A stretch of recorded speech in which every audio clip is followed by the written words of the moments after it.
Good morning, everyone. I'd like to call to order the open meeting for Tuesday, November 24th, 2020, and ask the Commission Secretary for information on today's agenda. Each commissioner has independently reviewed the minutes of the open meeting of Thursday, November 12th, 2020, and each has informed me there's no need to discuss those minutes. Move we approve the minutes of Thursday, November 12th, 2020. Second.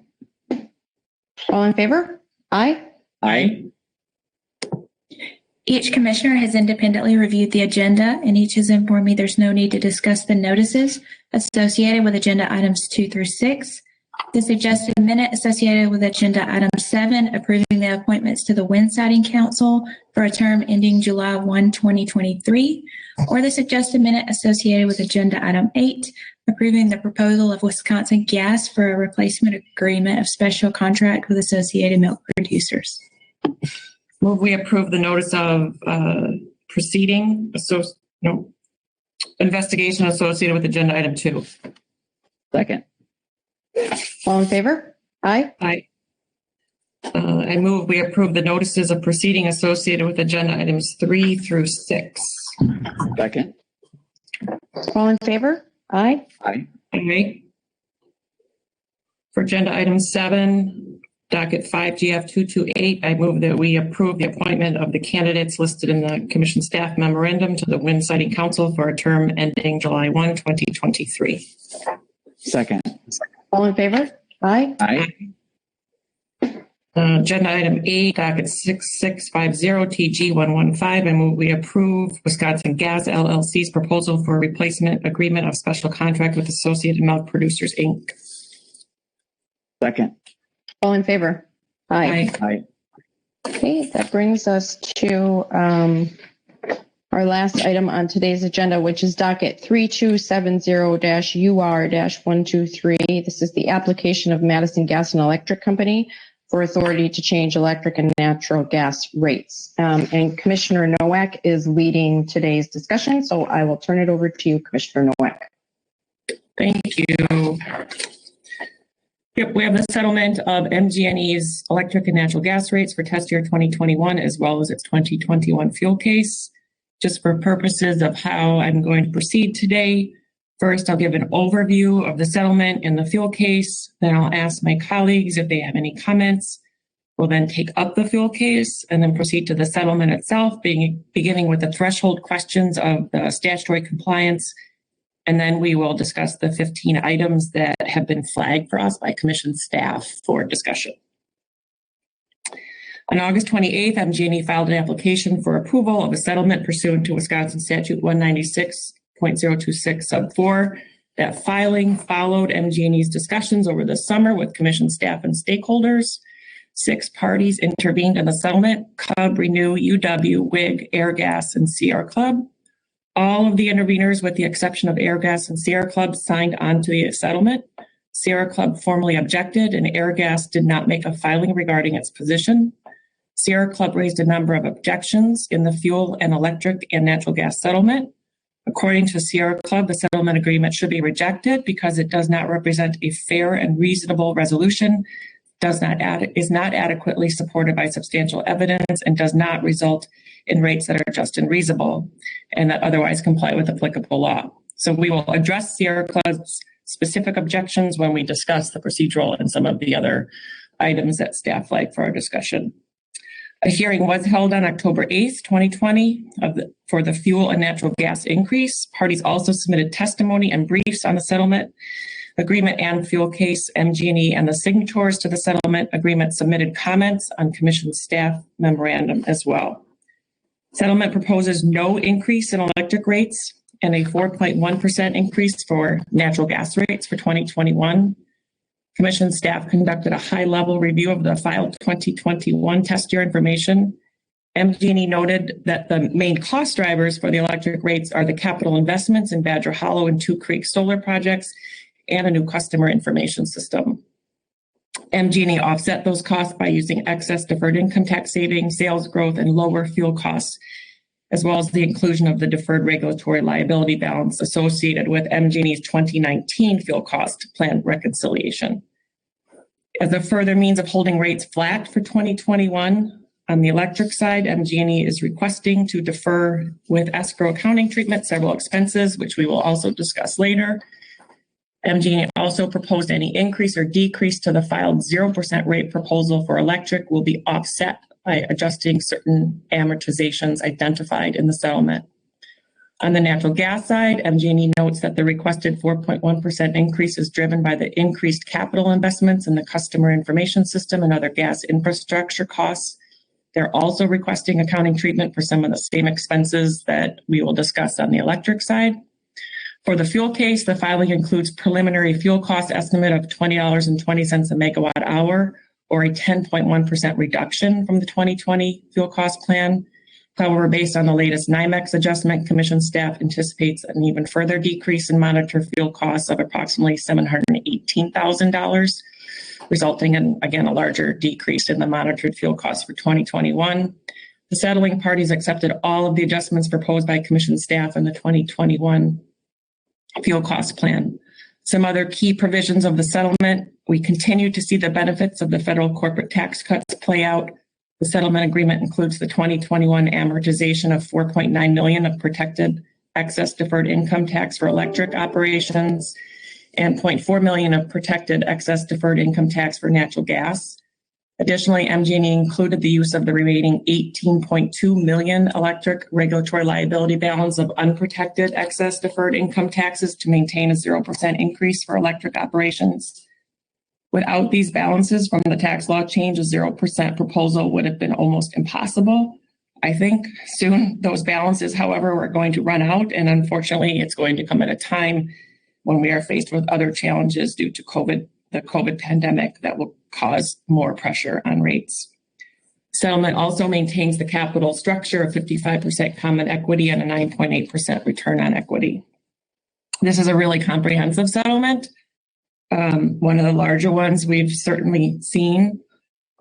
It, while addresses the typical revenue requirement issues, it includes a number of tariff changes and introduces some new tariffs. And so I'm glad to see the utilities and the parties continue to discuss and work out the issues. I will say I get a little concerned when we see some new changes, new tariffs coming in that I think don't always get quite the attention that some of them would get outside of a settlement agreement. And we can discuss some of these further, potentially lead to some unintended consequences if we don't fully develop or understand the consequences of some of the modifications that are being requested. But I think with some suggested reporting requirements and other modifications, we can address that today.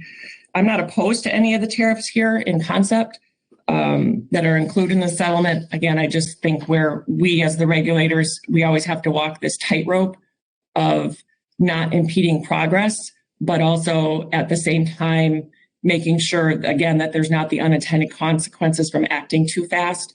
And that's a problem that we are, regulators around the country are addressing. We don't want to be the ones blamed for holding up progress, but at the same time, we get blamed when something goes wrong. So it's lose-lose for us sometimes. So like I said, I think there's one or two proposals in here that I think we can maybe remedy or not, or maybe need some more information on. I'll see where my colleagues are at on that as well. But overall, I applaud the parties for working over the summer and in light of COVID and trying to address something that I think that they all have signed on to for what is, they believe, in the good interest of ratepayers here. So before we get into the fuel case, I'll turn to my colleagues to see if they have any opening comments. Chair Bach. Thanks, Commissioner Nowak. I don't have much to add. I'm just going to echo your remarks about, this is an extremely comprehensive settlement. I will tell you that I read through it multiple times because at first blush, I was a little nervous about some of the proposals and not having the full analysis that we would normally get in a full comprehensive rate case. But like you said, and I think all of us feel it every day, we as regulators tend to be in lose-lose situations more often than not. And at the end of the day, we have to keep in mind that our job is to ensure that what we are doing is reasonable. And so I kept coming back to that. Is it reasonable? Is it reasonable? Is it in the public interest? And like you, I'm not going to propose to pull anything out. I'm not going to propose to outright reject anything. I think all of the proposals are good proposals. I think that we have been very clear about asking our utilities to be innovative. And I also applaud some of the programs that they are putting forth. And we can talk about them more specifically. As you indicated, I think with some reporting requirements, I'll feel a little more comfortable. The other thing that gives me comfort is it's for 1 year. So as we say often, it's not as though the decision that we're going to make is forever. We have the ability to make adjustments in the future if those are needed. So I look forward to the discussion. Thanks. Commissioner Huebner?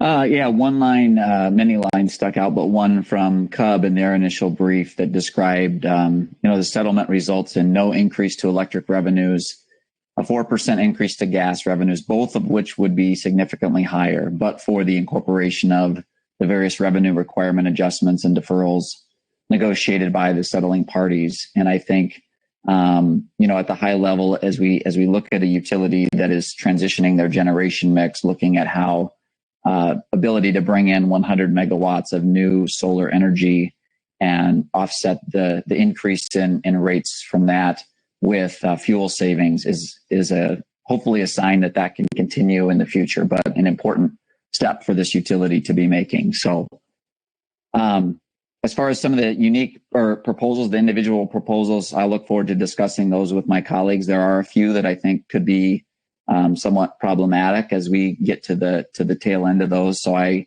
look forward to looking at those one-on-one or as we get to them. But with that, Commissioner Nowak, look forward to it. Thank you. Okay. Let's start with the fuel case. It's probably the easier one.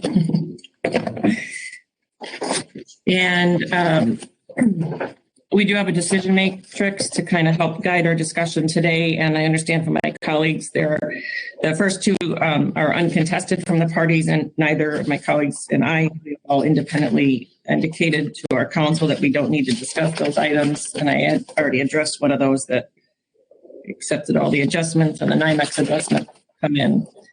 So the first issue for our discussion is issue number 3. Should the commission adjust MGE's fuel costs to remove the impacts of the excess generation of MGE's coal units?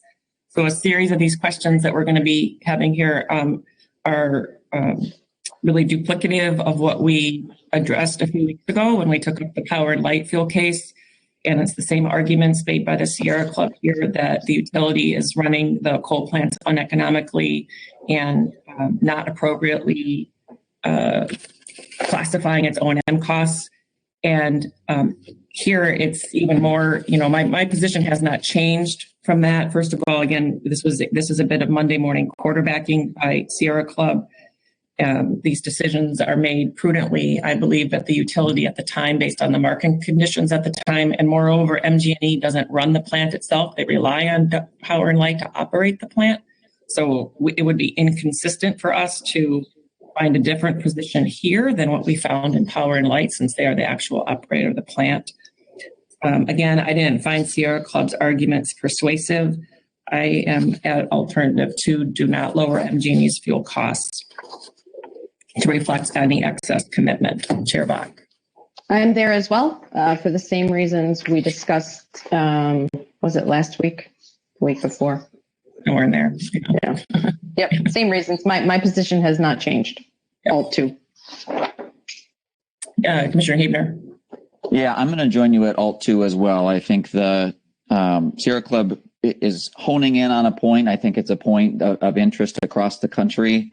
And it's not to say that it isn't an important point, but I think there was never a number identified of how much to reduce this by. And that's kind of what led me to, at this point, we're at alternative 2, and knowing we have the reconciliation process to handle questions as they arrive related to prudency later. Thank you. Okay. Issue number 4, Should the commission approve MGE's proposed change in the monitored fuel cost tolerance band from 2 to 1%? This was interesting to me. We do have authority to modify the fuel band, of course, by code is set at 2% plus or minus 2% for the over under on the fuel costs forecasting. We can, under the code, set a different percentage. The parties have agreed to that. So this narrows the band to 1%. I don't have super strong feelings about this. I don't see a need to, if they agreed with it, there could be a potential benefit here on the side for the ratepayer. So I'm fine with the 1% fuel band. I'm at alternative 1. Sure. I agree. I was a little confused at first. I thought, why are they doing this? But now I understand it. I think it makes sense. I think it could be viewed as protection for the customer, and I also understand from a ratings perspective, it can be viewed as credit positive. So I will join you at alternative 1. Commissioner Huebner? Yeah, I'm also at alternative 1 on this. It was part of the settlement agreement, and it, I think between WIG and CUB, this is an item that seemed important to them as part of that settlement. So I will join you. Okay. Next issue is the depreciation study issue. Should the commission require the utility to file depreciation study at a time to be determined by the commission? I do think we should. We've ordered it in the previous 2. This is their year to come in for a rate case as they did. Their next scheduled, if they follow the 2-year plan, would be for test year 2023. So I would have them file a new depreciation study in any rate proceeding, whether it's a settlement or a full case, no later than for their test year 2023 case. It allows them to come. So for this, but it allows them to come in sooner, but if they don't come in for a full rate case until test year 2023, that's when they have to file it. But isn't the settlement just through the end of 2021? So It is. Aren't we expecting that they'll come in? Oh, I think we're going to have everyone. Yeah, I think so. Yeah, for 2023 this year. Yeah. Okay. They don't have to. Right. Okay. So you're at alt 1. Well, no, mine's more of a no later than 2020 for test year 2023. If they file one for test year 2022, they should make every effort to get it done for test year 2022, but no later than test year 2023. It's a modified alt 1, Ellen? Yeah. Or 2, however we want to.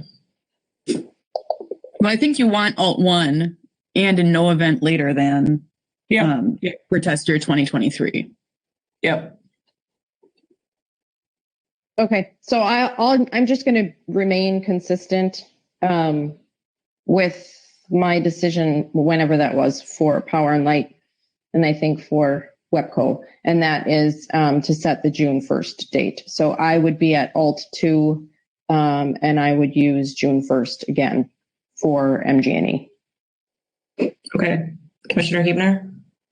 Yeah, I was going to stay consistent as well and be at that June 1st date as well. And as we get later on in the process, I guess will likely be proposing that we have MGE come in for a rate application next year, just based on all the different things that we do have in this case. So I'll telegraph that for the future. You're killing all the suspense. Right. Yeah, I won't be a good mystery writer someday. Yeah. Now everybody just stopped listening. Okay. All right, I'm gonna dissent on that one. I will speak different on that one. Okay. Issue 6, should the commission condition approval of their fuel cost plan on prudent economic operational practice by MGE? Again, similar condition here that we saw in the Power and Light fuel case, where Sierra Club would like some detailed time keeping records kept, as well as conditioning approval on demonstrating in the fuel reconciliation process, which is kind of what the fuel reconciliation process does. So I think that's a redundant thing. I don't think, again, we should require this tedious record keeping. Again, they have to do that. They have to keep proper records to make that demonstration to us. They know what they're doing. So I'm at alternative 2. Again, do not impose this condition. I agree with you. I'm at alt 2 as well. Okay. Yeah, and I'm at alt 2 as well. I know this issue is just worded strangely. Of course, we will be reconciling and ensuring prudent economic operational practices. So I, like Right. you, Commissioner Nowak, I think it's a little redundant, and but we're at alternative 2, but want to be clear that we will be assessing prudency. Can I just back up once to issue 5 and confirm that you want June 1st, 2021, just for the record, so we're clear? Correct. Okay. And that's correct. Yep. Okay.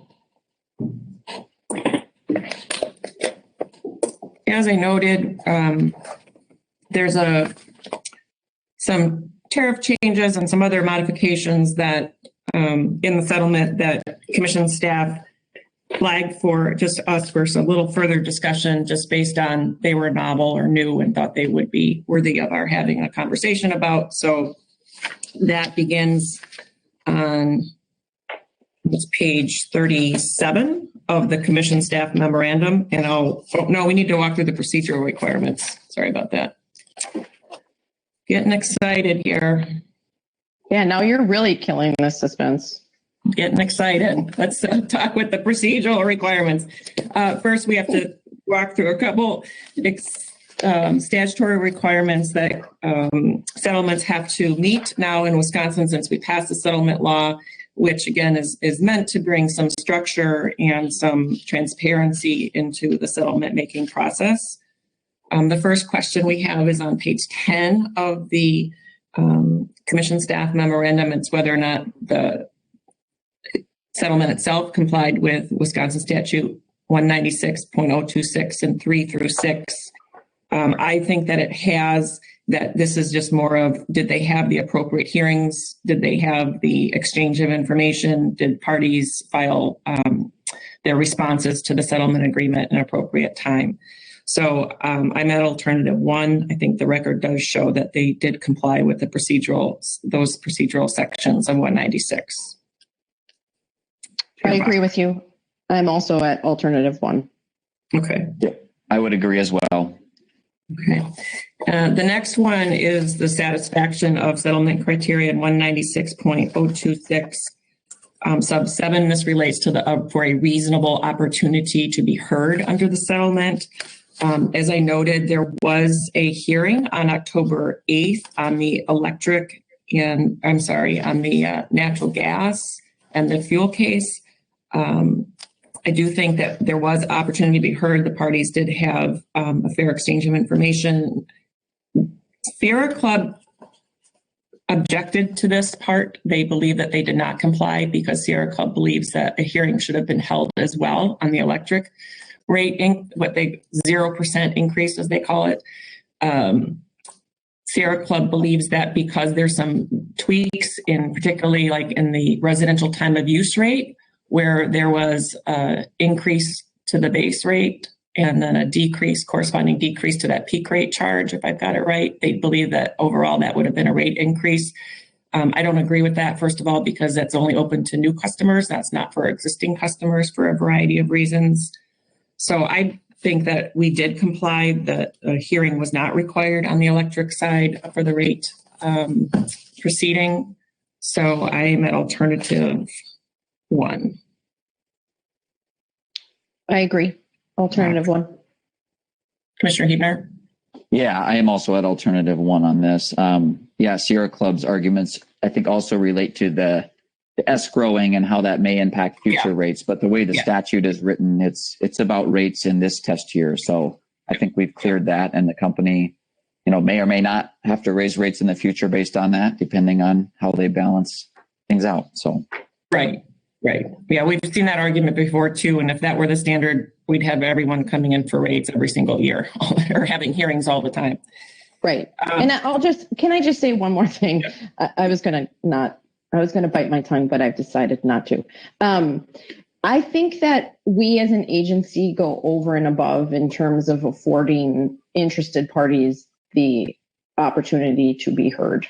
And I think as we work our way through the settlement law, that maybe we need to do a better job of educating interested parties in what the legal requirements are for an actual hearing. Because I think we've seen this now when there's a 0% that we've heard, from multiple parties that, well, technically you need a hearing. No, you don't. I think the statute's pretty clear, and I do think that we do an exceptional job of affording all interested parties the opportunity to participate and to make their views known. So just wanted to add that. Good point. Next question for the procedural part is whether or not the public interest was adequately represented, whether there was compliance with 196.026 sub 7B. Here, I think we did have a pretty broad array of stakeholders take part in this process. As I mentioned, Cub, WIG, and the UW, which is their largest customer. Renew signed on as well. Sierra Club participated.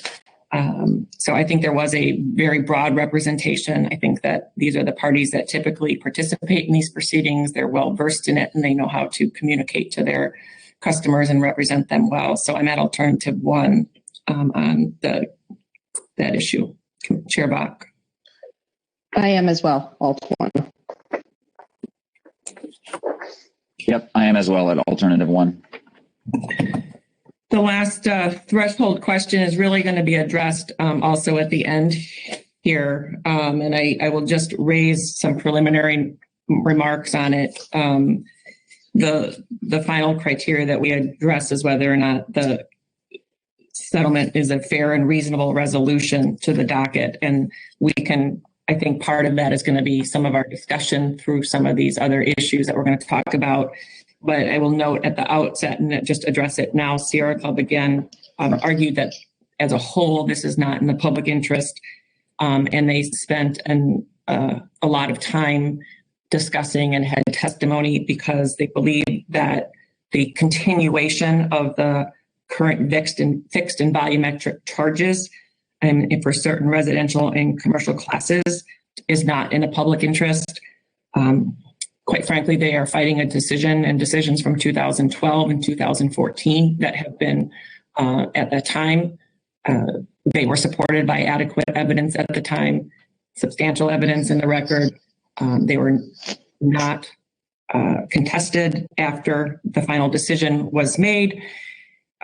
They have been reiterated throughout cases later on. They also argue that these fixed charges violate the energy priorities law because they don't maximize energy efficiency and they represent a cost shift from the high use to low use customers. They allege that the 2014 order contains errors in emissions. Again, if they had really believed that, then the time for making such claims has well passed for making those arguments. Their witness said that this is not a collateral attack on the previous decisions, but I actually, quite frankly, think that's exactly what it is, what they're doing here. And I am confident that those previous decisions we made were based on the evidence and they continue to be supported by the evidence. It is not the utilities' burden every single time that they want a continuation of those fixed charges to substantiate that every single time. So I am not convinced by Sierra Club's arguments here that as a whole, that this is not in the public interest. So I don't know if any of you want to address that now or address that at the end when we also reach the threshold final question. Chair Bach. Sure.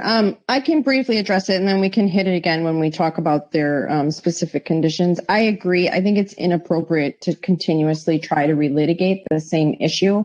That's not to say that the argument or that the actual issue that they're bringing forward lacks merit. It may have merit. but this isn't the proper forum.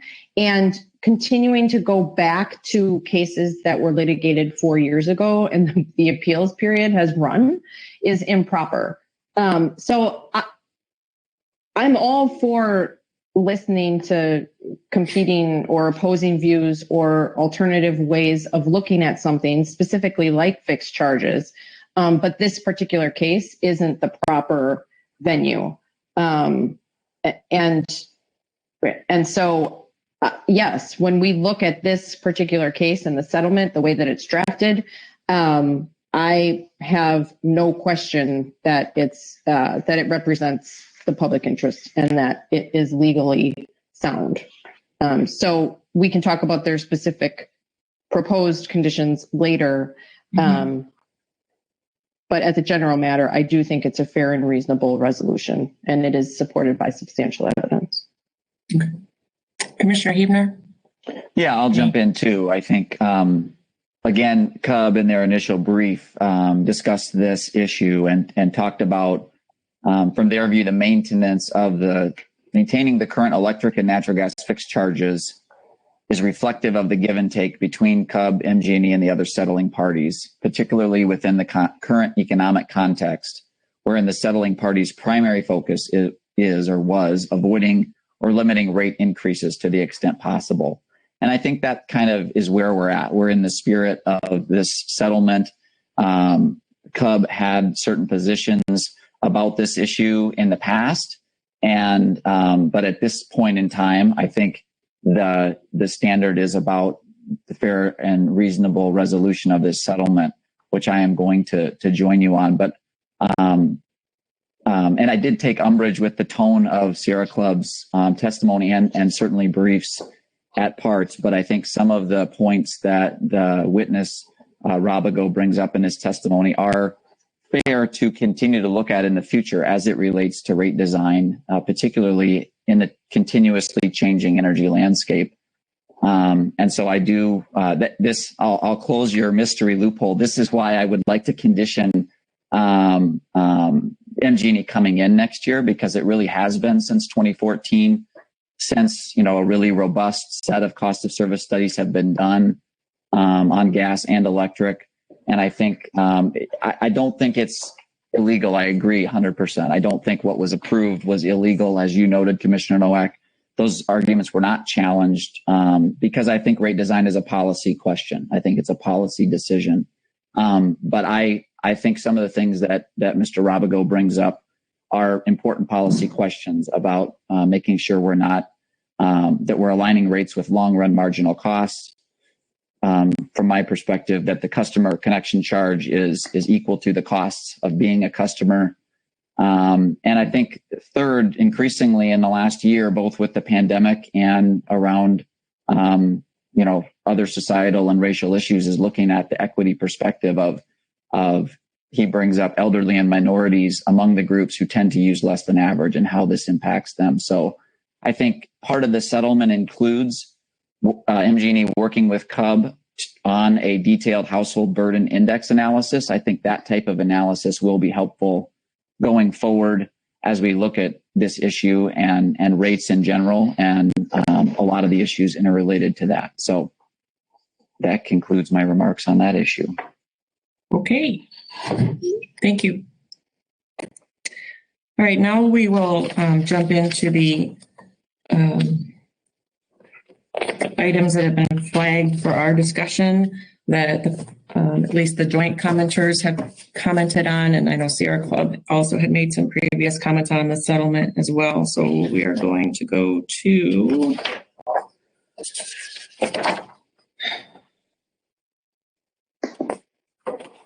page 38. I'll start on page 38 of the commission memo, if that's all right.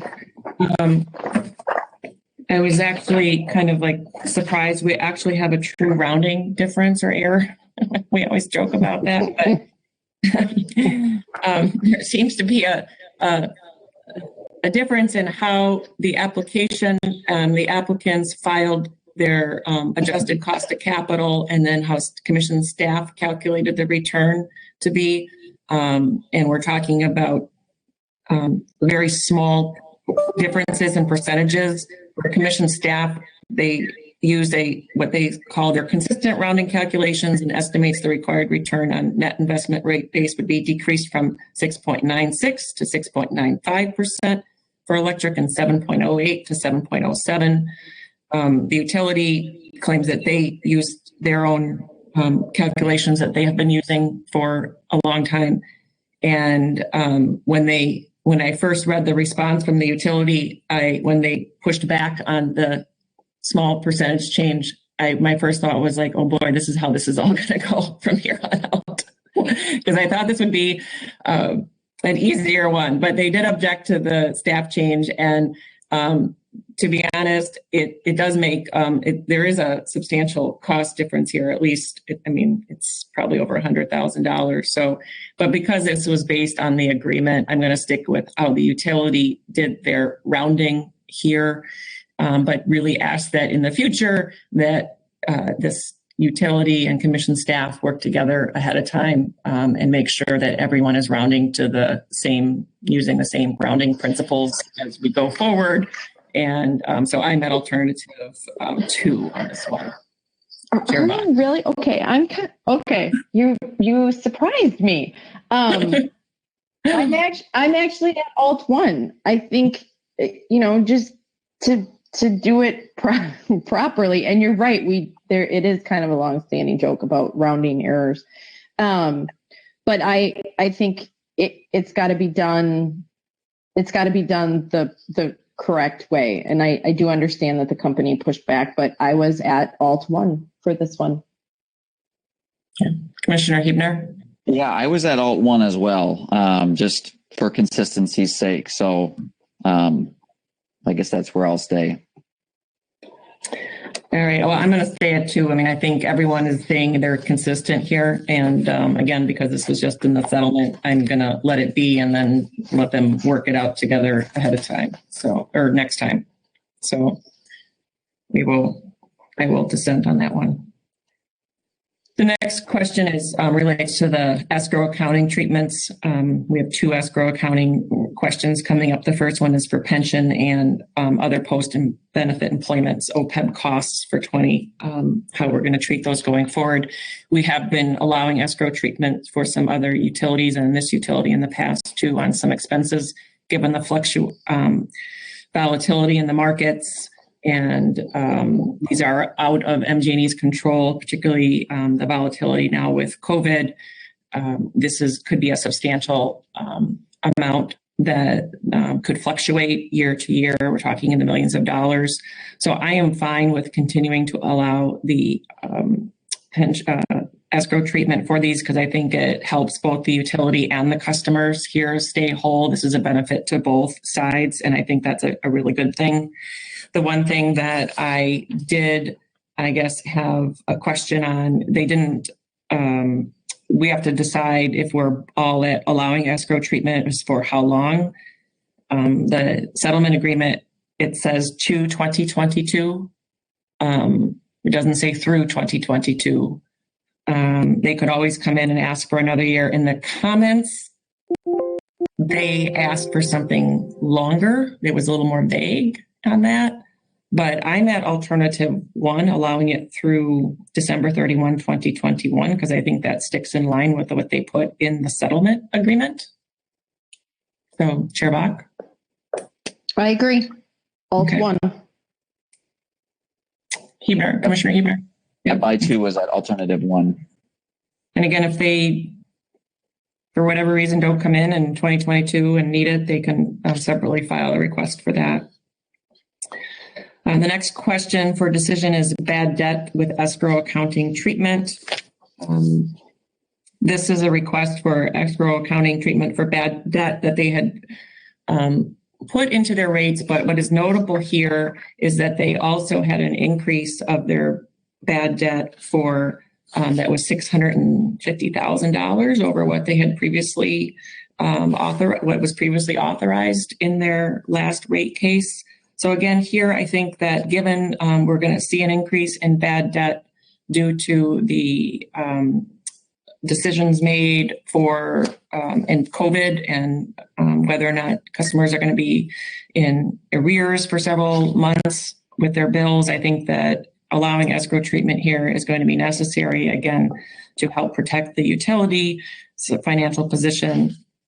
And it still does protect customers in the long run, too. So I'm at alternative 1, but also allowing that increased bad debt because of the $650,000 over what was authorized in their previous rate case. The utility did indicate in their comments that even before COVID, they were already starting to see an increase in arrears. So I think you just couple that with what's coming on with COVID. Again, because this is escrow treatment, I think that in the long run, this is going to keep everyone. This is the safest way to go. So I'm Alt 1, subalternative A. Okay. I'm also at Alt 1. I think it makes sense, and it's consistent with what we've done. However, I wasn't convinced that they made the case for that additional $650,000. Now, they've got authorization in docket 5AF-105 for the COVID-related expenses. And so I know they said that prior to COVID, they were seeing a trend, but if they already have $1.2 million currently authorized, and in my mind, an additional $650,000 is quite a trend. And so I was at Alt 1 allowing them to authorize, but I was at sub Alt B, not allowing them to increase that base amount. So I'm at Alt 1 sub Alt B. Okay. Commissioner Hebner? You're on mute. It's okay. Thank you. Yes, I was at alternative 1 to allow the deferral with ESCO accounting treatment. I didn't have a strong feeling between the subalternative A and B. My understanding from staff was they felt like the AF 105 was the appropriate place to take up those additional bad debt. And so I'm going to lean at subalternative B on this one. Thanks. Okay. Then the only reason I know that we have the other docket where they can put those expenses in. I mean, obviously they can't do double counting. It's going to go in one or the other. It's the same expense. Right. So right. Again, because it was here in the settlement, I was just going to respect that this was all included in here and that it's going to be worked out either way. So I'm going to stay at 1 and subalternative A then. Next is the credit card convenience fee escrow accounting treatment. Again, this is something that we have taken up before in different dockets where as customers and everybody now is paying by credit card for everything. They're also paying their utility bills by that, and utilities not wanting to pass along all those costs to the utilities. And this is, again, something that right now is difficult for them to predict based on customers still getting acclimated with paying their utility bills in this way and electronic payment methods. So I'm at alternative 2, authorizing Mgne accounting treatment for the convenience fees until rescinded by the commission at a future decision. Tierbach. Okay. All right. I'm gonna show my hand now. So I'm at Alt 1 for this one.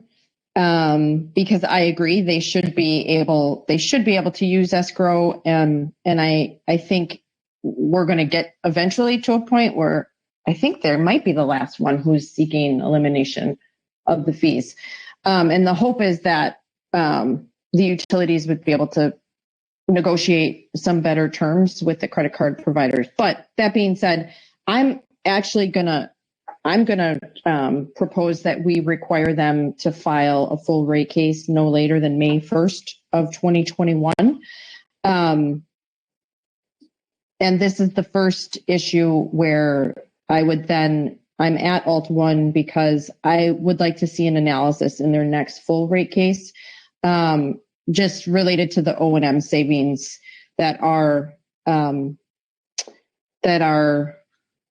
realized because of increased credit card usage. So for this one, I would keep it through 2021 with the expectation that they come in May 1st of 2021 for a 2022 test year. So alt 1.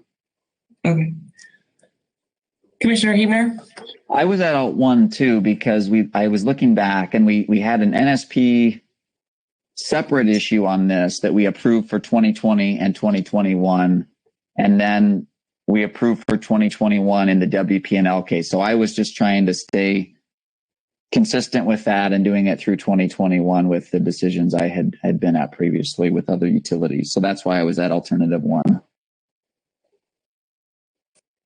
And I thought for power and light, we said till, maybe that was your position. I thought we had said till further rescinded, until rescinded for power and light. But, I mean, it's, to me, I'm going to stay where I'm at just because I think that whether they come in next year or the year after, we can always make it an issue in a rate case. So I'm comfortable leaving it there until it comes up in the rate case and we can discuss it then. But to give them any assurance until then, I'm fine. I'm going to leave it. I'm going to stay at alternative 2. Okay. Cloud computing. So this is another issue where I know I was kind of surprised that it's taken this long for us to maybe take this up the first time in a rate case. We've been talking about it, at least with our colleagues across the country for a while, how to handle the recording of cloud-based computing or systems. You know, typically it's a service contract that would be included as an operating expense under the quote old rules, and then wouldn't earn a rate of return, thus disincentivizing the utility to use this better method now and cheaper method. So as a result, there have been, I know the FERC has started to move in this direction. As our national association, we've talked about this and endorsed the allowing utilities to capitalize these kind of costs. I couldn't agree more with that. I think this is one where we need to be flexible, and we can, and it doesn't take a long time for us to make the change on this. This is a win-win for the utility. It's win-win for the customers, most of all. So I'm at alternative 1, allowing Mgne to continue to capitalize their costs. I know they already started doing it on this. This is the kind of ask forgiveness, not permission part of it. But alternative 1, allowing them to continue to capitalize their costs related to the cloud computing. Chair Bach. Absolutely. Alt 1, welcome to the 21st century. Yeah. Commissioner Huebner.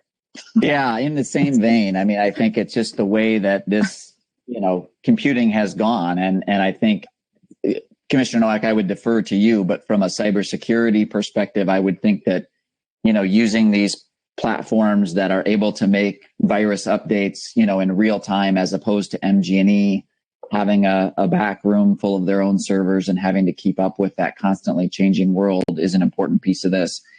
I think there's a corollary here, though, that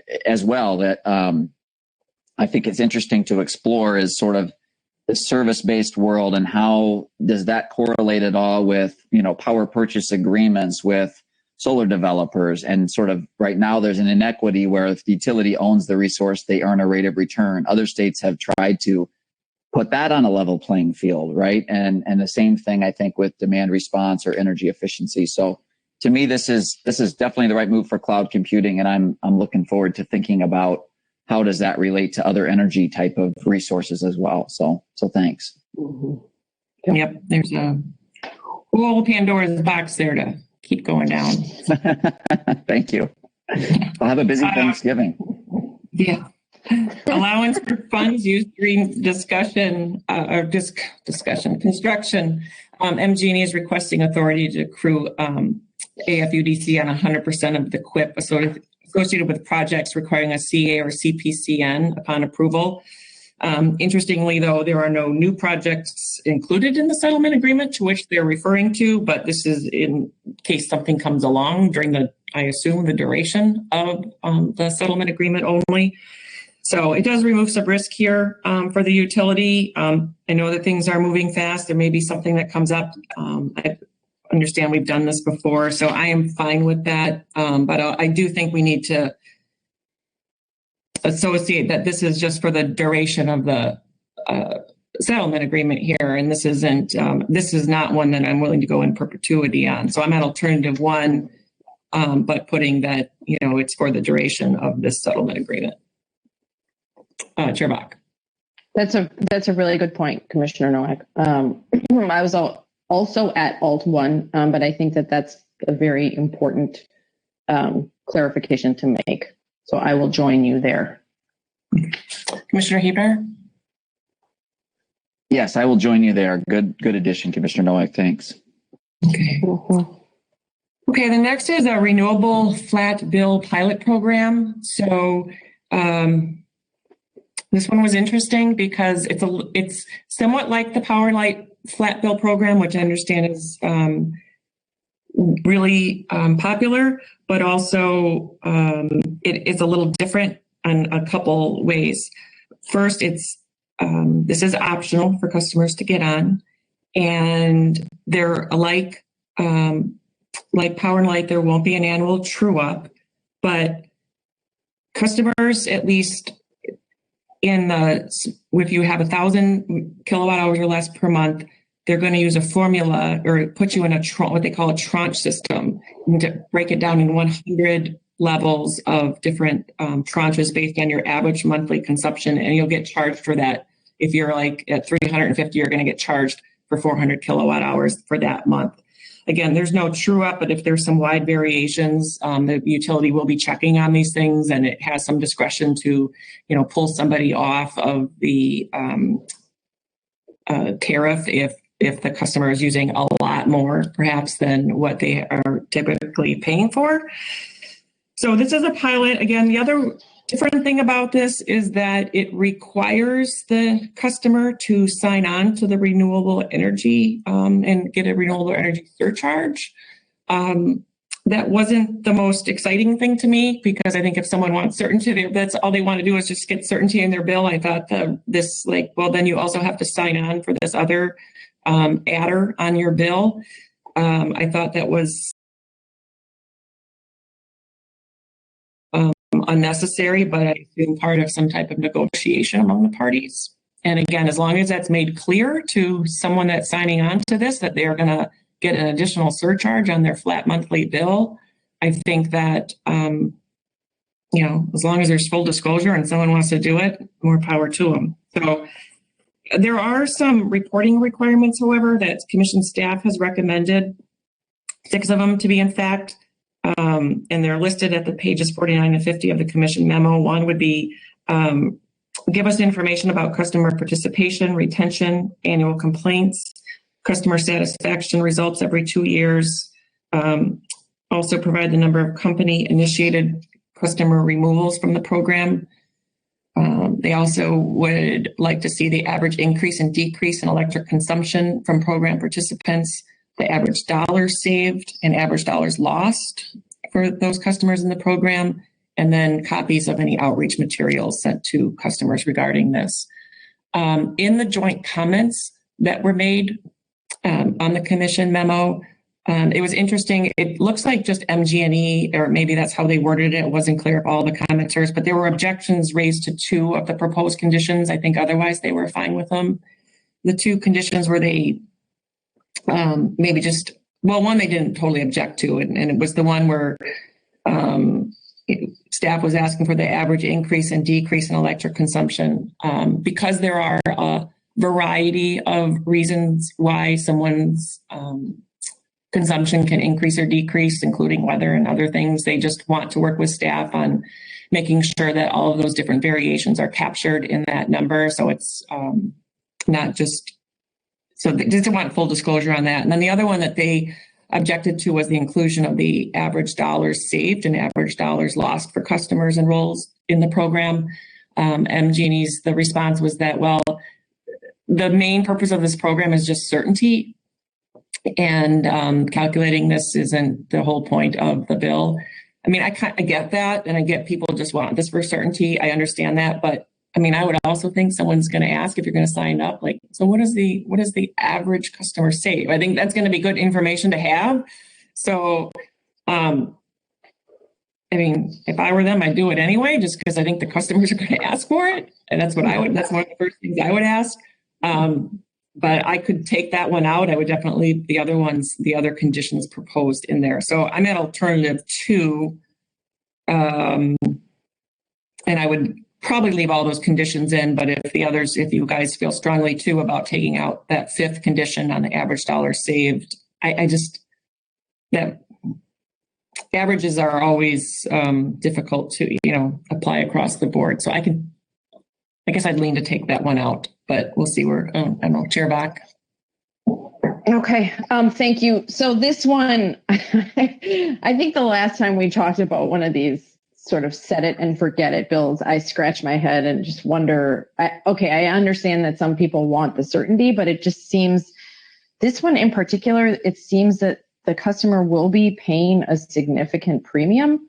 And so to your point, I think you are absolutely correct. They'll want to know what's the average amount that I can save by getting onto this rate. My initial instinct was to pull this out and ask them to file it as just a separate TE docket. But then I understand that, part of our role isn't to sort of have a seat at the negotiating table. Our role is to look at the end result of that negotiation and decide whether or not it is just and reasonable. And so I'm fine with leaving it in, but I would join you at Alt 2, and I was in favor of including all of those reporting requirements. I think this is just an instance of where we're getting less than what we would normally get in a fully litigated case. Again, I applaud the innovation and sort of the creative thinking in terms of offering this type of a program to customers. But I also think we need to look at the data behind it. So I'm at Alt 2, and I would include all of the recommended reporting requirements by staff. Okay, Commissioner Huebner. Yeah, I really struggled with this one as well. I think both of you had thoughts, and just to sort of, in my head at least, put a demarcation between the issues that we've covered so far in this conversation and what we're about to cover, getting into a lot of nitty gritty, different pilots and rate design kind of questions. I'm not yet convinced on this one. I am not sure. I'm concerned, I guess, that it sort of disconnects your usage and what you're using from how much you're paying, and whether or not that's really the signal that we want to send to customers. I understand, yeah. I mean, the world is changing somewhat, but I am just leery that this goes down a road where that I guess I don't want to go down. So, but Madam Chair, I mean, your point is correct that we're not at the negotiating table, and we're here to decide if this is a fair and reasonable resolution. So I will reluctantly agree to include this and join you at alternative 2. And keep the reporting requirements as you both discussed. I don't think you'll regret it, Commissioner Huebner. Say again. Customer choice. It's customer choice. I said I don't think you'll regret it. It's good customer choice. And so, Eleanor, I'll join them. Yeah, I'll join them at alternative 2 with all the conditions, Christine. Okay. Yeah, I mean, I think we're all kind of starting to hit on some of the things where it's like, as we would typically, these are things that, we would get separate dockets on, and we get a lot more information on. And that's where, maybe kind of, signal to other utilities. Again, I don't think we're going to see a lot of settlements next year just because of the financial situation, but it's not always the more the merrier in settlements that way. It's, Right. This one is starting to tip the scales of what can be in there. So there's a risk. They just realize that there is a risk every time you put more in, that maybe needs some different attention. Speaking of that, the next one is the electric vehicle fleet pilot program. This one provides, would offer a discounted demand charge to customers who own or lease electric vehicles with charging infrastructure built on a dedicated meter. They would receive an 80% discount to both the maximum monthly on-peak 15-minute demand charge and the customer maximum 15 minutes starting in that first year, and then it decreases by 20% over a 5-year period. And then after that 5-year period, they pay that full demand charge. They don't expect right now a lot on it. There was some clarification and follow-up by staff on, is it for new customers, or is it for existing customers, or is it for existing customers only with new equipment, or customers with existing equipment? And basically the utility responded is yes, it's for everybody. It's for new existing customers and new existing equipment and infrastructure that they have. So again, I think this is where we need to start to get that ball rolling, and that I think that this is the proper role for the utility in the electric vehicle arena, is that rate making part of it. So I think that this is a step in the right direction. And we'll see where it goes from here. There's so much more to learn where it goes. Staff did, though, bring up some other points I think that are worthy of discussion. In addition to clarifying who is eligible for it, there was also a discussion about, well, does it include, it doesn't include a capacity or program participation limits in it. We have approved that in the MGE one. I think that, I'm sorry, not MGE, the NSP. I think that the utility responded that, one, we don't need a capacity limit because they expect it to be very, very small at the outset.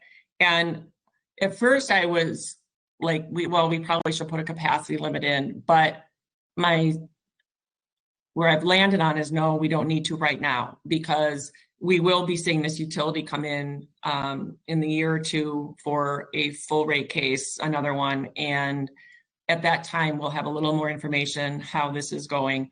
I am not concerned that there is going to be such a surge in customers signing up for this that it is going to put a crimp onto the capacity limits of the utility. So I'm just not, if we said, well, the utility is not going to be in for 10 years or something, we won't address this for the next, that's just not going to be the case. We're going to address this soon before this gets to be larger. So I would just say we don't put a capacity limit now, and the next time that this is visited in their next rate case, we should have them propose a capacity limit at that time based on customer interest, that now that it's been approved, will there be others signing on, and how is this one going? So I would say yes to that later.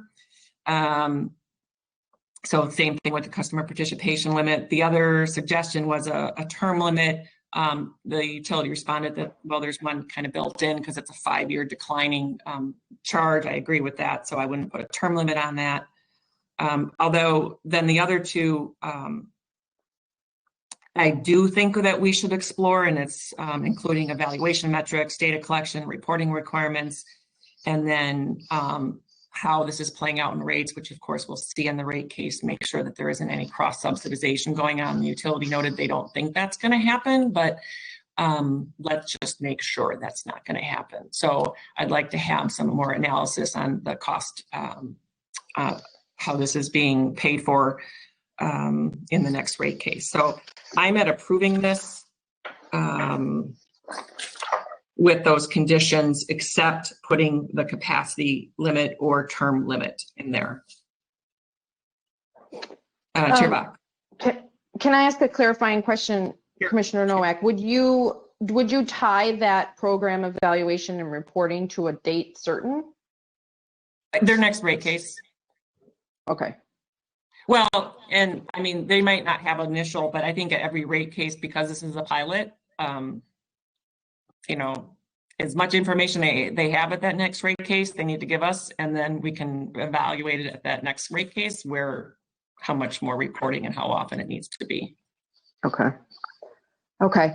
I was also, I'm just going to pick up on a thread that you that you left in the last discussion, and that is, I think this settlement pushes the edge of what's in a settlement. I think initially when everything started to be filed, I think it was characterized as, well, just a couple of tariffs need cleanup. This isn't cleanup. This is pushing it a little. And this is another one where I wish we had more information. And it seems to me that maybe the timing with our generic EV docket didn't quite line up with the timing for this particular program. So I was okay approving it. I was at Alt 2, and I was actually going to propose a 10% capacity limit, looking at the chart on page 53. So I was going to propose a 10% capacity limit. I was actually going to ask that the evaluation and the program itself go through January 31st, 2024. I think we've done that with other programs. Maybe I think it might have been the Economic Development Rider or something with NSP. Yeah, NSP, I think, yeah. Okay, and so that would give us a little bit better picture in terms of data. So that's my proposal. My proposal is Alt 2. I would use a 10% capacity limit, and then for the program term limit and the evaluation, I would wrap it all into a deadline of January 31st, 2024. Okay, Commissioner Huebner? Well, I actually like your suggestion, Commissioner Nowak, that I guess, give them the leash to get started, but then have them come back with those capacity and term limit proposals, one or the other. I think on the evaluation and reporting side, I like that staff teed up what we did in NSP and how we've been looking at the generic and making sure that this conforms with what we're anticipating there. So I would definitely include those. So I guess I would be fine with having them propose those caps. I don't know, Madam Chair, if you want to join us there in their next rate case. Yeah. Yep. Or in a separate TE filing if they want to, however they want to do it. Yeah, I mean, the way you said it, this is the leash to get started, but we either need to see something for, like, go ahead and start this, and we should see something in the next rate case or T docket. And then it might be where you left off, Chair Bach, where we then say, okay, let this run for 2 years now and then come back with some better information. But I do think we should get it started. I like that. I will join you both. Okay. Just Christy, does that make sense? Yeah, I was going to say, Christy. So I'm looking at page 51, and so, do you want to modify the tariff language to make clear on customer eligibility or require them to make that clear? Do we still have an issue on number 1? They probably should clarify in their tariff that it's for new customers, existing customers with existing or new infrastructure. Yep. Yeah. Yep. Clarify tariff language. Require them to come back with a proposed program capacity and participation limits in the next rate case and a term limit in the next rate case, or in a TE docket on or before the next rate case filing.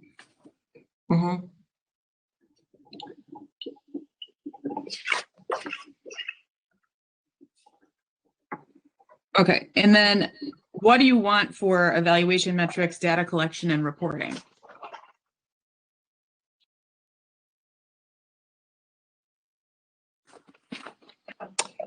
So if you're looking at the issues, the numbered items on page 51, well, whatever we've included in the NSPW case, the evaluation metrics, I think we should follow those same evaluation metrics. But they could also work with commission staff on, what might be best for their utility and how they can do things. So I don't want to get into the specifics here. I think just work with commission staff on which evaluation metrics and that kind of stuff. And I think that's what they requested in their comments. They wanted the leeway to work with commission staff. Yeah. Mm-hmm. I would join that too. Do you want any Yes, requirements on evaluation metrics, data collection, or reporting requirements, or you're fairly deferring that to commission staff on the content or the timing of that? And defer on the content and timing. I guess I could combine too then the cost, how costs are being appropriated in that data collection as well, and they can work with commission staff on that. Right. And I think, I mean, this might not need to be said, but, we have the draft order that staff has worked on in the 5 EI 156 docket. And I'm assuming that they will use that as sort of their guideline when working with the company to come up with the metrics. Yeah, I too was thinking, look at the NSP docket that we approved and that the work in the generic for how staff should come up with those evaluation and reporting requirements. Okay. We're good?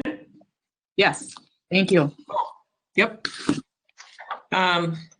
Next issue is their PV Connect program. So this is a tariff designed for PV systems directly interconnected to the distribution system, but here no generation is going to be consumed on site. So all the generation from this customer's PV will be delivered straight into Mge's distribution system.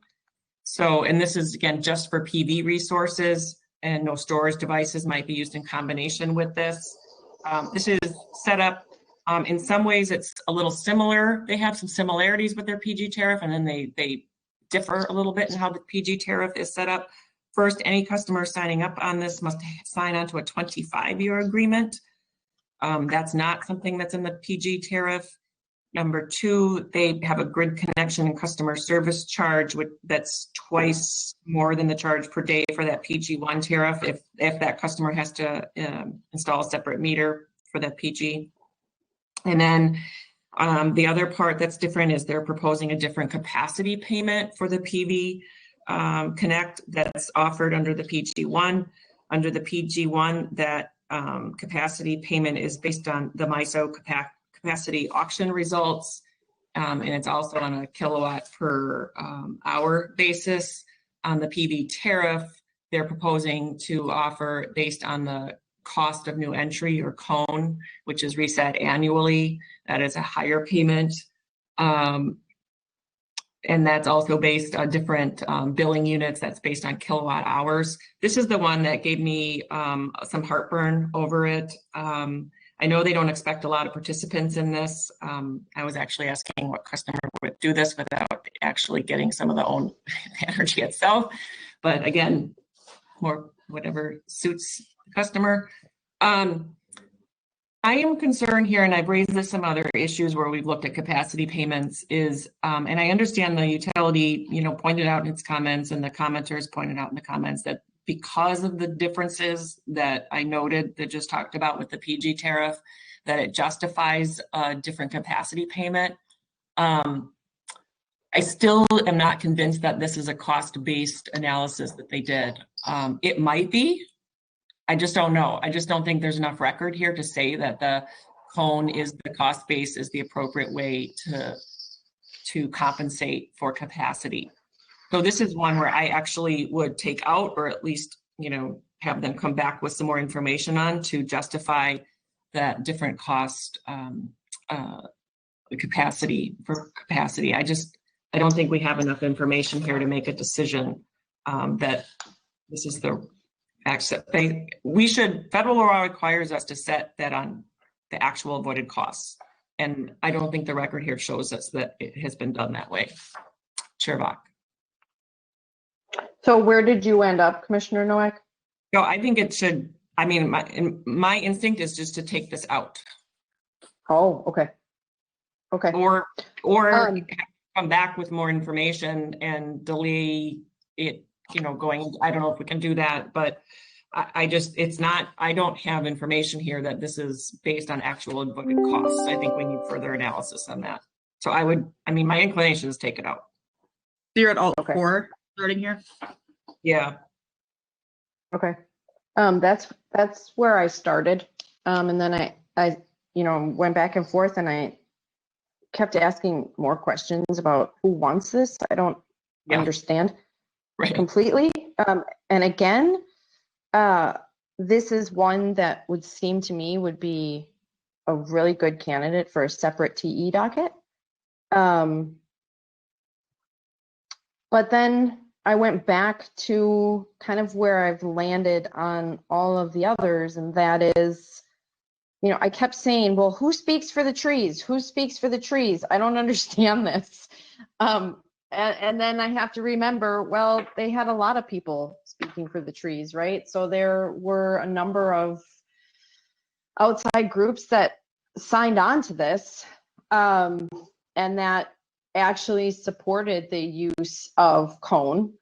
And so after going back and forth and back and forth and back and forth, I actually landed at alt 1. So I'm in favor of authorizing them to implement this program. I do have concerns because again, there's just not a lot of information. But given that it's a finite period of time and keeping on the theme of, making choices available to customers, I can understand that this might be attractive to some customers. So I ended at alt 1.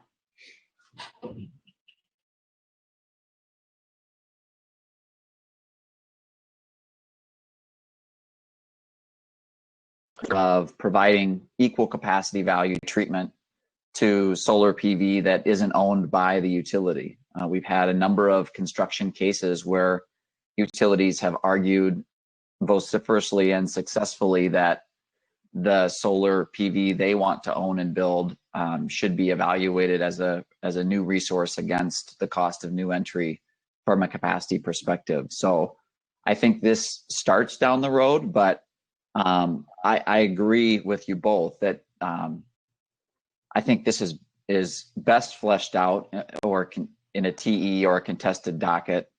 And I want to be really clear that although I'm going to include it in the spirit of the settlement and be at alternative 1, that I want to be clear that in my view, this is not at all a precedent for other utilities to necessarily follow. In this regard, we have a generic docket open on this, and there are a lot of questions that I think need to be resolved statewide. For example, PURPA, as recently modified by FERC, requires these types of contracts for up to 5 megawatt projects.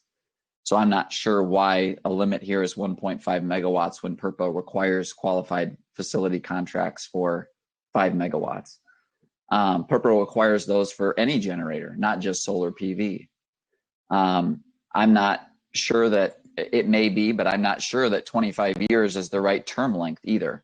I know this is an issue in many other states, and Michigan took this up, and there was a big settlement between solar parties and utilities, and the contracts are set at 20 years for PURPA qualified facilities. So a lot of these types of questions affect all of the utilities because it's big issues. It's federal law, it's PURPA. So to me, this is a step in the direction of equalizing the cone value. And my hope is that the generic docket is going to flesh these out more holistically.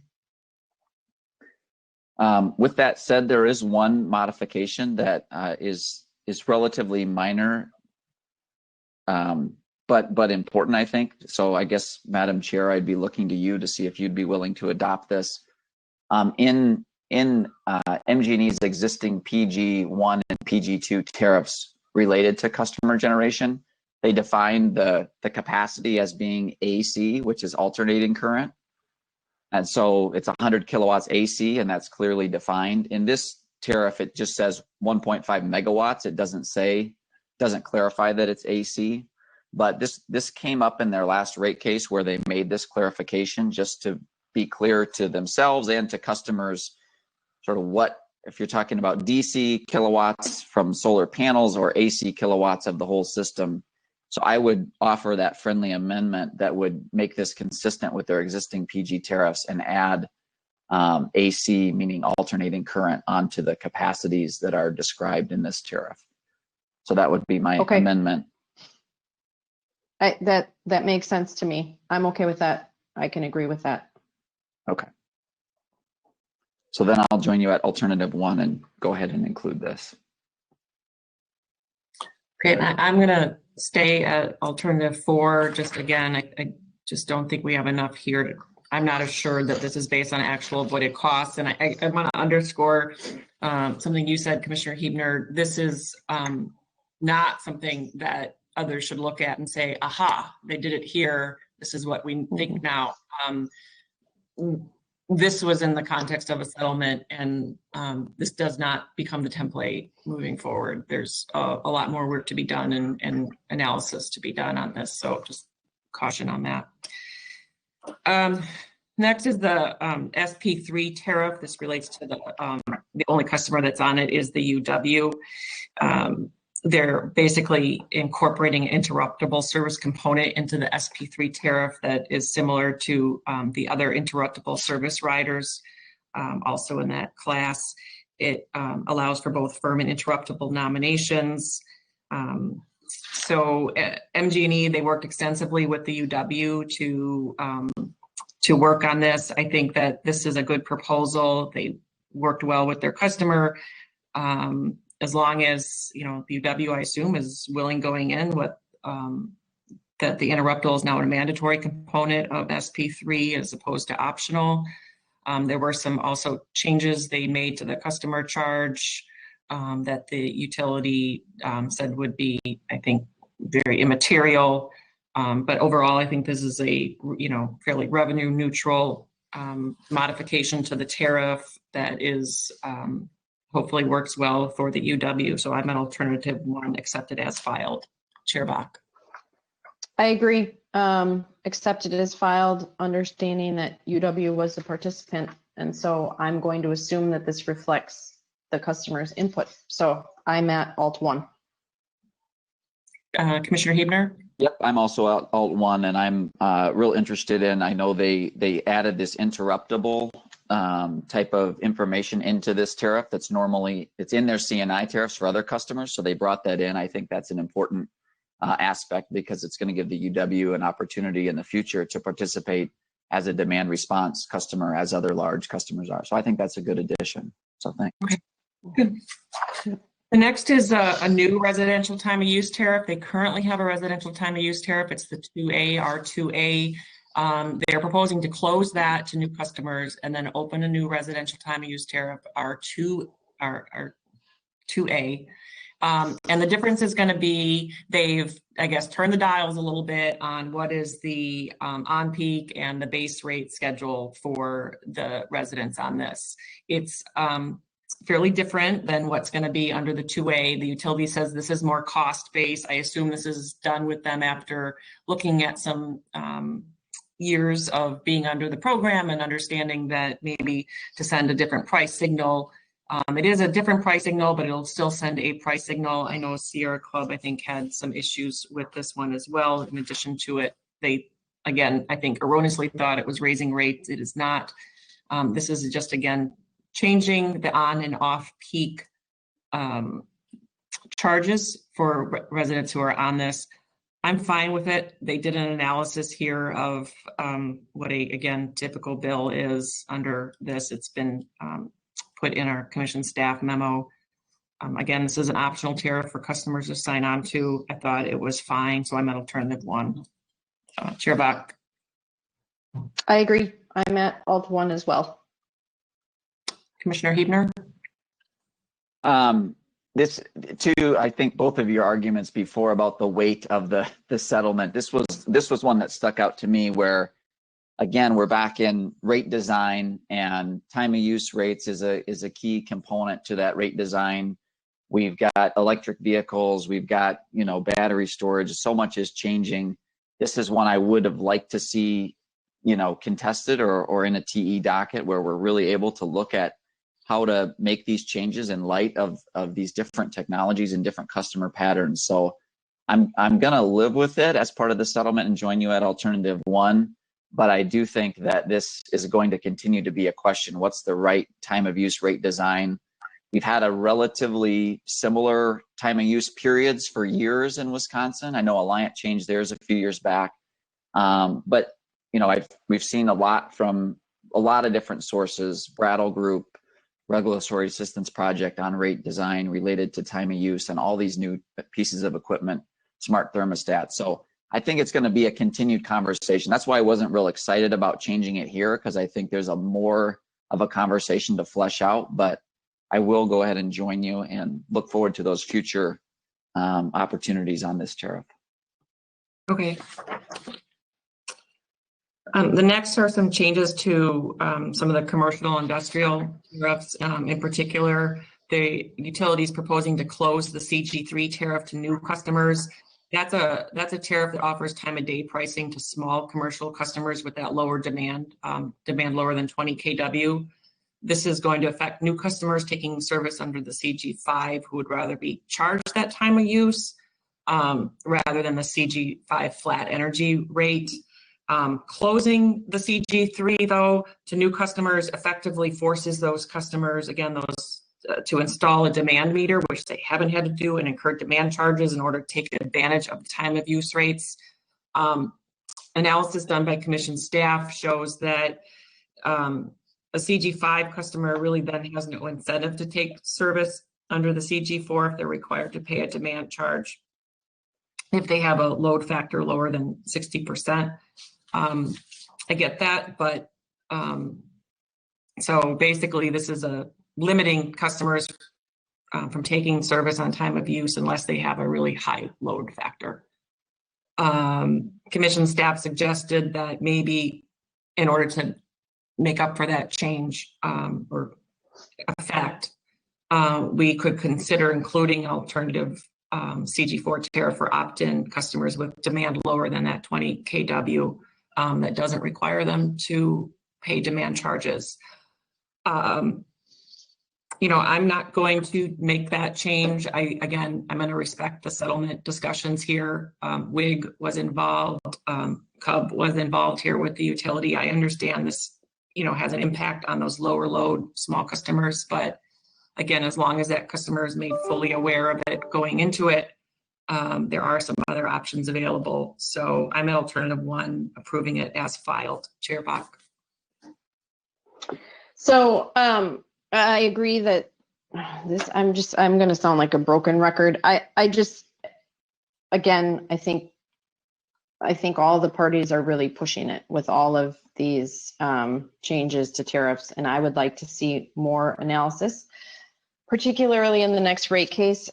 For this one, though, I thought that Alt 2 struck an appropriate balance, where as long as you put the customers who are looking at CG4, if you put them on notice and explain to them about the demand meters and the demand charges that apply, that got me a little more comfortable. So I was at Alt 2. Yeah, I was at alternative 2 as well, to add that language about clearly stating whether they have to install demand meters and pay demand charges. So I will join you there. Yeah, it doesn't change the impact of the settlement. It just requires them to clarify something in their tariff. I suppose I can join you with that one. Okay. The next item is the NLMP rider, new load market pricing rider. They're proposing to add some language to its tariff that would allow customers to file a request with the utility to make an adjustment to the baseline demand and energy levels once every 12 months in the second or subsequent years. This is basically to allow them, if they have made any energy efficiency or energy conservation upgrades. It's not to disincentivize a customer from doing that. This is something that we added to the Wisconsin Electric real-time pricing rate, and now we see someone else saying we want that too. So that's essentially what it is. We've approved this before, and this is a Me Too type of request. So I'm an alternative one. Chair Bach. I agree. Alternative one. I think it's a good change. Commissioner Huebner. Yep, I'm an alternative one as well. I know this is something that the Industrial Energy Group has been working on, and I'm glad to see it continue to move forward with other utilities. Yeah, okay. The next one relates to the battery interconnection rule, and I'm just going to confess out front, I spent an inordinate amount of time thinking about this one, probably more than is healthy for me. Me too. So thank you all to the stakeholders for stashing this in here and letting my mind occupy over whether a battery is a generator and how we change the code and all that good stuff. But so they're proposing to add language to PSC or to their tariff E67, which relates to customer-owned generating equipment that would allow for batteries to fall under Chapter 119. Now, PSC Chapter 119 is really about, safety and interconnection. And I know we are also working on that code and some upgrades to it. There's no question it needs some upgrades to it based on the technology changes coming. My concern here was that, putting this in here, are we saying that a battery is engaged in parallel operation and are they a generator? And to be honest, I don't think we know yet. And this is one where it really, really, really needs some more information going forward. But I also know that it's something that also needs to be addressed at the same time. So I don't want to leave it. I'm not going to take it out. I'm not going to propose taking it out. I think we need to leave something in there. But I also recognize that this is probably something that, we're going to work on more. And as an industry as a whole, we need to work on it more and how batteries are interconnected. So I think the utility needs to be aware of batteries that are on its system for a variety of reasons, most importantly, safety. So I think that we leave the language as it is, but I think we also just clarify that to the extent that a battery is a generator, that we leave it in there and, we can make that decision at the appropriate time when it comes in. I don't think that we need to pull it out or necessarily we could modify it to the extent that Chapter 119 applies, but I'm fine with leaving it in with the understanding that this is something that's going to get a lot more attention down the road. Chair Bach. That's exactly where I ended up. And I wondered, did they put this in here just to ensure that we were reading every single part of it? Because this was a gift. And so I guess where I ended is exactly where you ended, Commissioner Nowak, and that is PSC 119 is in desperate need of updating, and we all recognize that, and we're prepared to look at that. It was a key recommendation in the Weddy report. We've heard from Wyderk. We're all seeing massive transformation on the technology side, and so I think we all get that. And this is one that deserves attention. I was able to get myself comfortable the way that it's drafted, that we are not expanding, we're not touching PSC 119 right now. We're not expanding a definition. We're not making a judgment call on that.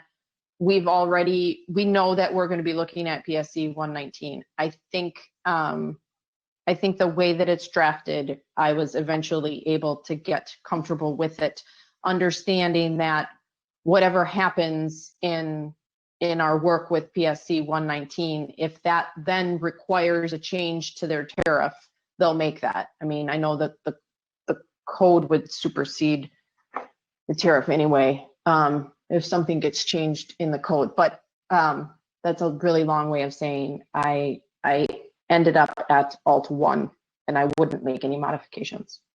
Yeah, and before I go to Commissioner Hebner, I eventually got there to kind of getting comfortable with it, looking at it, and fighting with it, and just also understanding that, because if we have to change 119 to modify what DG is, this is not the way to do it. The law requires us to have proper hearings and modify the code, and we can't modify 119 in a settlement by approval of a settlement agreement. So, I am doing it too with the understanding that this doesn't expand the application of 119 here. So I'm comfortable leaving it in. Commissioner Hebner. I'm going to propose a slight amendment to the title of the name of the worksheet. So they have this worksheet that they want to put this in, and that worksheet is called Electric Service Rules and Regulation, Customer Owned Generating Equipment. And I guess my proposal would be to add the words "and battery storage equipment" to that, just because I think we're writing this line where it's not generating equipment under the definition of a DG facility currently in Wisconsin. However, functionally, it can operate in parallel with the grid if it's installed to do that. And so I guess the line I was trying to ride was, to the extent that Mgne has customers that want to install standalone batteries, the PSC 119 is probably the best guide they have as to how to do that in a way that's safe and technically sound. But distinguishing that in their service rules as, we're also covering battery storage, but that is not generating equipment because there is a definition of that in state statute. So I'm not excited about this. This is where the weight of all of these changes really bore down on me, but I will join you at alternative 1. But I guess I would propose that slight addition to their service rules sheet. So you would propose that right on their E67 tariff? Right. So basically it would add the words "and battery storage equipment" to that title. And maybe that's something we can have staff look at and can be done later. I don't know if that's the exact right term, but I'm just trying to disaggregate what we are regulating under PSC 119 from this new gray area, but we know it's out there. And we're trying to help Mgne get to a spot where they know what to do with it. So, Commissioner Hebner, if you made that change, would you be making any other changes where they're referencing generating facility throughout this tariff, or just to the title itself? It's just they're making a bigger change.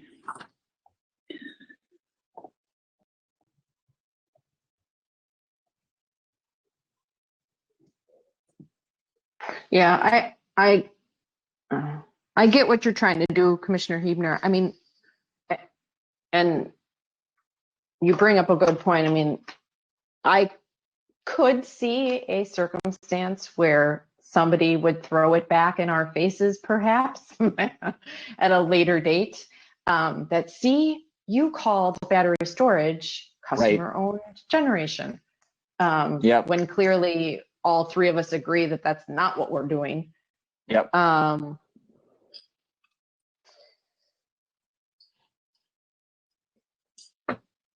I think it's okay, but to Christy's question, I don't know that you'd want to go and start making wholesale changes to the entirety of the tariff.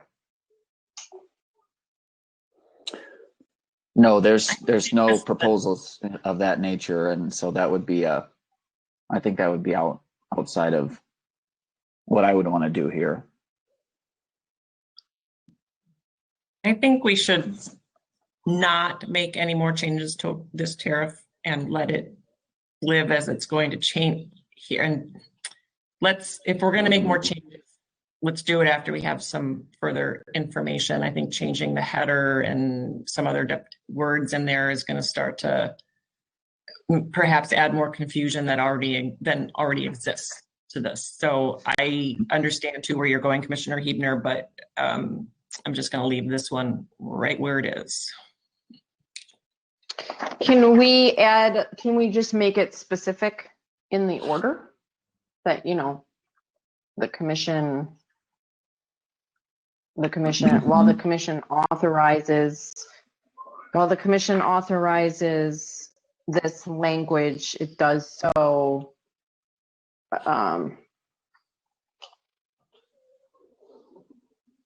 for the purposes of this settlement only, and not to be, you know, interpreted as an opinion on whether or not battery storage constitutes customer generation, something along those lines. I think they make a proposal, or Ellen, go ahead. Well, I think we can just put in, you know, have the order right that this is not, we're not explicitly expanding Chapter 119 by approval of this settlement.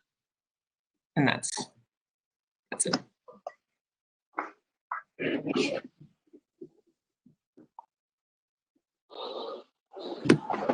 Christy, did you have a question?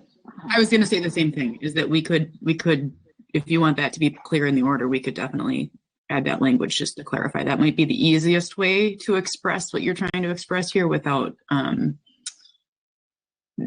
there's just, if you start making changes, there's a lot in here that might need to be thought about and discussed to see how that would apply. And we can certainly take a break if you want to talk about that more. But I think adding that to the order would be a good way of getting where it sounds like you want to go. Do we want to have a further discussion on this, or do we just want to have that discussion in PSC 119, you know, after this case? I mean, I guess knowing how iffy we all are on this, we don't want all the other utilities necessarily piling in before we've had a chance to really discuss it as a statewide matter. So I'm just trying to think of what's the path forward. Oh, I think they're getting the message right now. Yeah, I think we're being pretty clear, and I think adding it to the order is a little, you know, belts and suspenders, but it would make me feel more comfortable, Commissioner Huebner, because I get what you're saying. Yeah. Okay.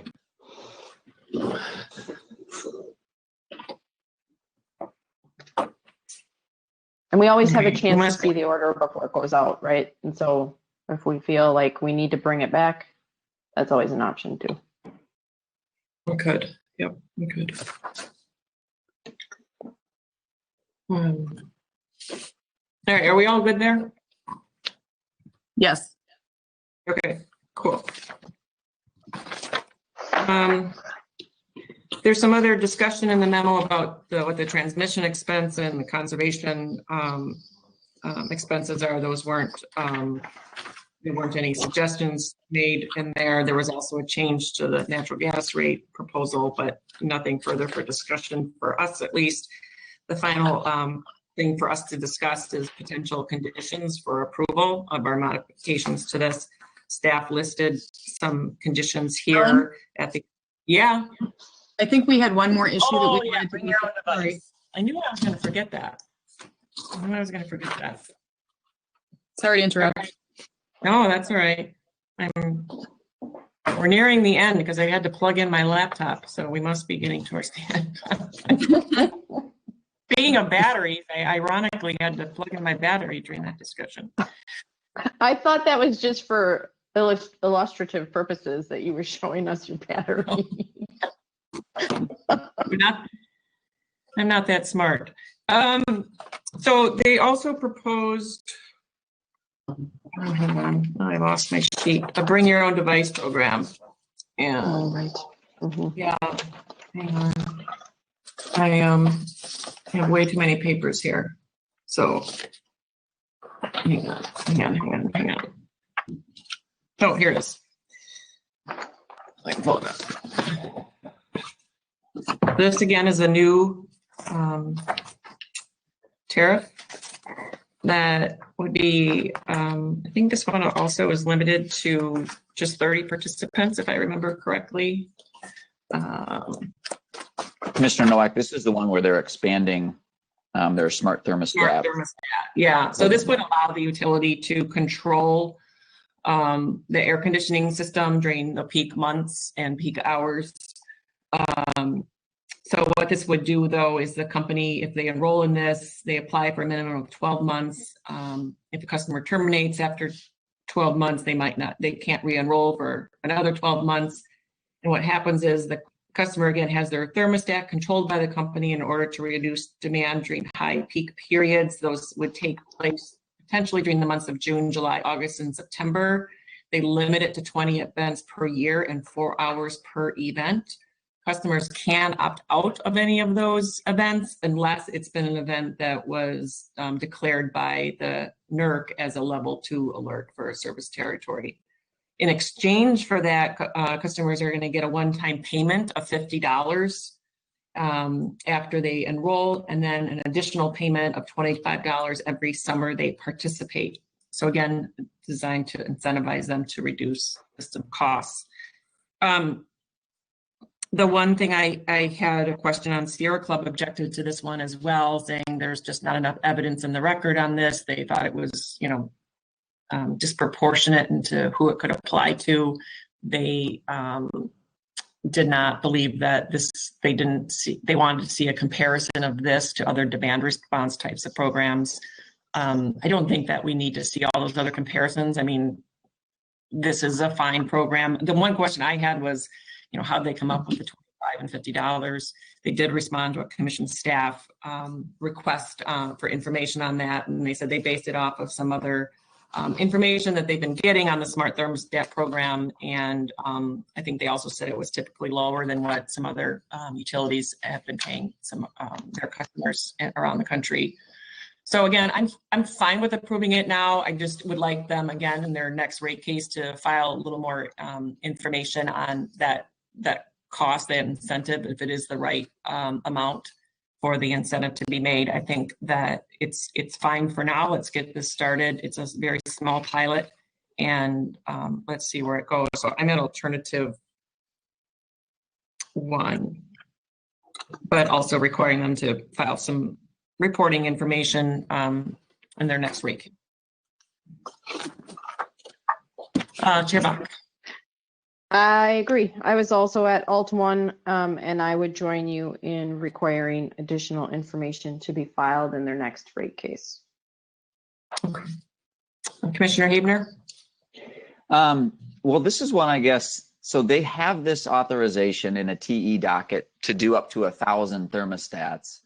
And my understanding is that that was running through this year, and then they're going to file an evaluation report within 30 days after that's over. So this was one, I guess I'm gonna I guess I'll just be at alternative 3. I was gonna maybe propose doing some more, but then waiting for that full evaluation before we would authorize this to go from 1,000 up to 2,500. So I like the concept, but I thought Sierra Club raised a good point, which is, well, what's the cost effectiveness of this versus other programs? And that's what I'm looking forward to seeing in the report, is sort of how did the costs and cost effectiveness of this relate to other efforts that they have to reduce or shift demand. So if you both are going to go forward, that's fine. And I can be at alternative 3 for now and look forward to seeing the reporting in the future. Just for those listening at home, our staff council sent out a one-way communication to all of us because this is not included in the memo that was put out for comment. And by saying alternative 3, Commissioner Huebner means denial of this. Sorry. Yeah, so people at home are wondering what, if to the extent people at home are listening, are wondering what alternative 3 is. So you would deny it for now, and you'd like to see more further evaluation of other. That's right. Programs. Yep, and wait for the full evaluation. Yeah, thank you. And Commissioner Huebner, you're not requiring them to necessarily file it, but if they do want to pursue that, I mean, that's what your denial would be. Sorry, you're not. Right. They're going to be filing a report based on their previous TE docket. That was a condition, and so I would just wait for that full report to come in see what it shows, and then make my decision going forward if they want to expand it. But I'll just wait for the report. Okay, and just to clarify. Yeah, so you wouldn't require a different proposal in a separate docket pursuant to alt 3. You would delete that portion off of alt 3. Oh, thank you. Sorry. Well, I guess I would just, in my view, they would submit the report, and then based on the results, if they felt it was warranting an expansion, they would do that on their own. I wouldn't require it necessarily. You're just a straight denial. Just denial, yeah. Deny and wait for the report. Yep. Okay. And just to clarify to Ellen's point about what alternative 1 is, that's just approve the proposed changes as filed by Mgne. Yep. Okay. Correct. Okay, now we're back on conditions. There are some conditions that have been identified by commission staff in the memo. I am in agreement with all of them. Basically that they have to update their tariffs pursuant to our discussion here today, prepare bill messages that properly identify the rates authorized in this and provide the correct communication to their customers. And then I also like the condition that, and I think this is also in the settlement itself, but this approval is based on the specific facts here and of this case in a negotiated agreement among the parties, and has no precedential value and or being applicable to any situation outside of this settlement, which I think we've said several times throughout our discussion today. So I'm in agreement with those. We do have also for our consideration Sierra Club, while they object to the entire acceptance of the settlement in the fuel case, they said in the event that we do approve this, they would like to see some additional conditions put in there as well. Those were also put in their comments, I believe, but also sent out to us as a one-way communication council. And it would require some very specific reporting. Again, revisiting the fixed charges approved that we approved in 2012. They'd like to see a rate structure that readdresses the justification for that. And they would also then like to open an investigation to study rate design and require Mgne to file a full rate case no later than April 1, 2021. And then it includes what they have at least 5 different types of studies down to marginal cost of service study by zip code and census tract, some very particular types of thing that they'd like to see. I'm not going to accept their 2 conditions that they approve. I think that they are necessary, and the second one in particular is a very unnecessary classification of some of the costs being broken down. I think our cost of service studies that we have been doing over the last several years are sufficient. And if someone wants to bring in some more detailed information down to the census tract, they are certainly free and able to do that if they wish, but it's not something I think that we need to order here in order to have a full and fair case the next time around. So I would accept all of the commission staff proposed conditions and reject the conditions proposed by Sierra Club. Chair Bach. Okay, I would also accept all of the conditions as proposed by commission staff. I would add my own condition that would require the company to file a full rate case with the information that we discussed in previous parts of the settlement agreement, and I would put a no later than May 1st, 2021 date on that condition. Related to Sierra Club's 2 proposed conditions, while I agree that fixed charges should be studied, it is not appropriate in this case. I would invite them to bring up the issue in the next fully litigated rate case, so I would reject that condition. And then as it relates to equity, I think, and just hearing about what's going on in the rest of the country, I think equity is becoming more and more of an issue as we look at the regulation of utilities and the impact that it has on different customer classes. And so while I will reject their invitation to open an investigation, I would agree that there is a need to go a little deeper than just the traditional cost of service, and I think we're seeing that call from across the country. I was able to participate in a guest lecture at the University of Michigan, where they're doing all sorts of studies on the impact of rate design, energy efficiency, and tariff offerings on what have traditionally been under-resourced communities or underrepresented communities. And I think that that's something that we need to be paying attention to sooner rather than later. So while I decline the invitation to add that to this particular case, I note that I find it extremely important, and I would invite that discussion to occur in the rate cases that we're going to see in the future. And if they're not brought up, I would just reiterate that we always have the opportunity to seek information via data requests. So I guess that puts me at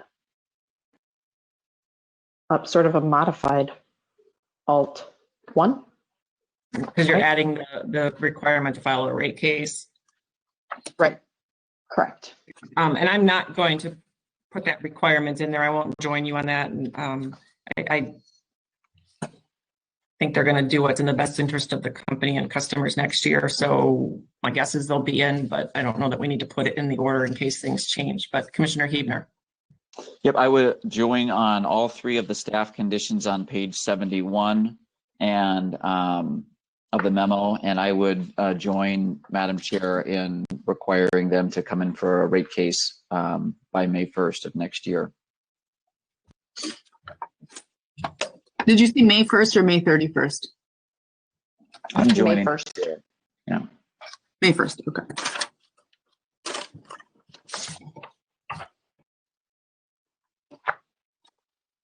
And then as to Sierra Club's proposals, Commissioner Huebner?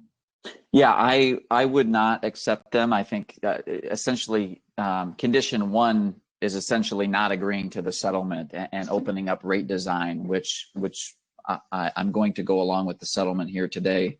And then condition 2, I think the data is enumerated very well by witness Robigo. I think as we talked about, having the cost of service studies is important. I think having the study that CUB and Mgne are going to do is very important.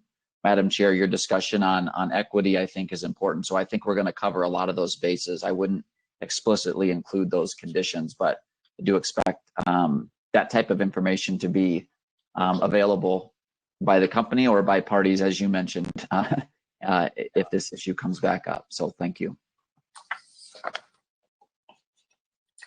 You good, Christy?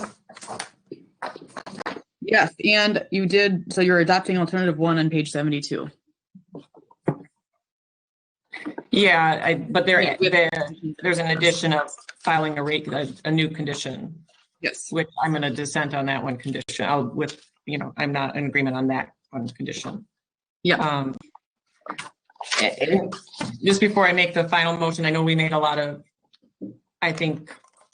we made some changes to the settlement agreement. I hope that the parties are in acceptance of all those changes and this sticks together, because even though there were some modifications made in the end, I think this is a good deal for the ratepayers, especially with the flat electric. We're going to have a tough year in the next few years with the economy and where rates are going. So it's going to be pressure on everyone to continue to work together well to try to come up with what's in the best interest for everybody. So with that, I will make a motion that we approve, pursuant to our discussion today, the application of Madison Gas and Electric Company for authority to change electric and natural gas rates in docket 3270 UR 123.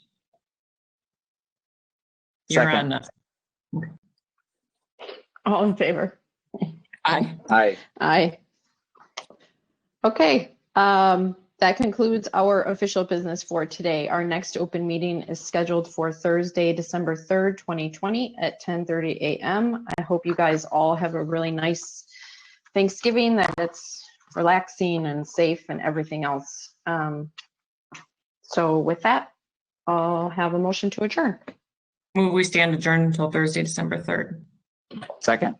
All in favor? Aye. Aye. Thanks, guys. Bye-bye. Happy Yeah. Thanksgiving. Thank you. Happy Thanks. Thanksgiving.